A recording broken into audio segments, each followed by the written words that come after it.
It's Friday the 3rd of November 2023. Welcome to the Fast 5 by Fear and Greed Business News, where we give you the top 5 business stories you need to know in just 5 minutes. I'm Adam Lang, and good morning, Sean Aylmer.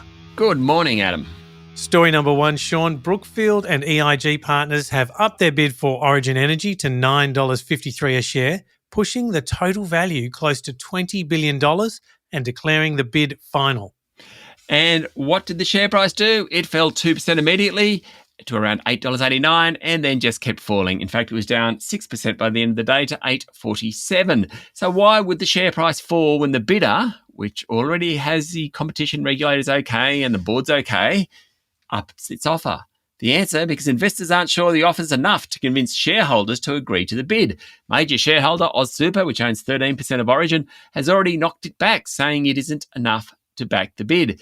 The offer price of $9.53 is 8% above the previous offer. It's about 70% above where Origin's shares were a year ago. It's also at the upper end of the independent experts' valuation. Shareholders will vote on the deal on November 23. So, Sean, with nearly 3 weeks to go, will the deal get through?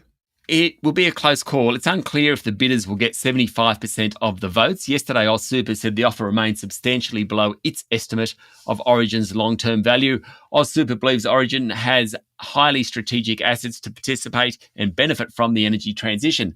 But other major shareholders have indicated they are likely to accept the offer. Fund manager Alan Gray said it will vote for the deal, for example. So this on-market takeover is going to be a close-run thing. There's an interesting wrinkle in this one. The consortium said if defeated, they'd return, or they'd consider returning, with an off-market bid. That's where buyers go directly to shareholders asking to buy their stakes. In that instance, the price might not be as much as $9.53 for all shareholders. Or perhaps you end up with a remaining shareholder that could be sort of in the company without much bargaining power. It's going to be an interesting one to watch, Adam. Story number 2. Sean, Federal Treasurer Jim Chalmers has committed to more incentives in next May's budget to ensure Australia reaches net zero emissions in 2050. But the government won't attempt to outbid the United States with incentives, which in its recent Inflation Reduction Act put in place hundreds of billions of dollars worth of encouragement to companies. Chalmers yesterday released a consultation paper on the government's detailed sustainable finance strategy to improve financial market transparency and credibility. He said he'd release 6 sector decarbonisation plans for the economy in energy, industry, agriculture, transport, resources and the built environment.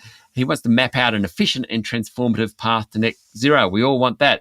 That plan will involve 4 initial priority areas: critical minerals, manufacturing, low-cost energy and greens metals. He also said there's going to be a bit of a shake-up at the Productivity Commission. It's going to focus on skills, the gig economy and energy transformation. Story number 3. People taking out new home loans rose 0.6% in August, which was better than expected, with investors leading the way. There's also a near 3% rise in personal fixed-term loans, according to the Bureau of Statistics. Since February this year, the value of new housing loan commitments have trended upwards, but it's all been about investor loans. Still, the total value of new housing loan commitments remains well below the all-time highs seen throughout the COVID-19 pandemic. Clearly, interest rates have been doing their job, dampening enthusiasm for new loans. While on that topic, Adam, the Financial Review interviewed the Reserve Bank's former top economist, now Westpac chief economist Lucy Ellis. She said the Reserve Bank may be forced to raise the cash rate several times if inflation stays strong. And Sean, it's story number 4. The corporate watchdog has gained new powers to shut down fraudulent and malicious websites in a move it says will protect more Australians from scams and cybercrime. Following a 3-week trial last year, the Albanese government has launched a takedown service with the Australian Securities and Investments Commission, according to a report in The Australian. ASIC Deputy Chair Sarah Court said the takedown service removes or limits access to fraudulent and malicious websites.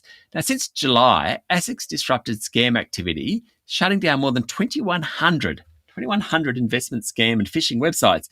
It's in the process of closing another 400. As Court put it, this equates to removing 20 dodgy websites every day.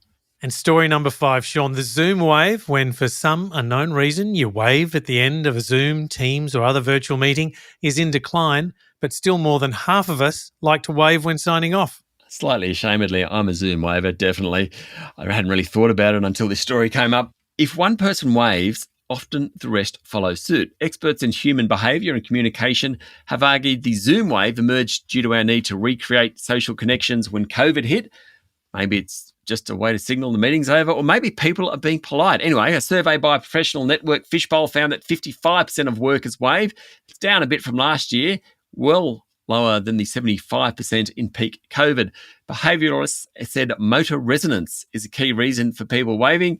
When one person does it, others follow, according to Bloomberg. Also, studies show that we're more likely to be empathetic and cooperative towards people that we've synchronised movements with, hence the wave. That's it, the top 5 business stories in just 5 minutes. Thank you, Sean. Thank you, Adam.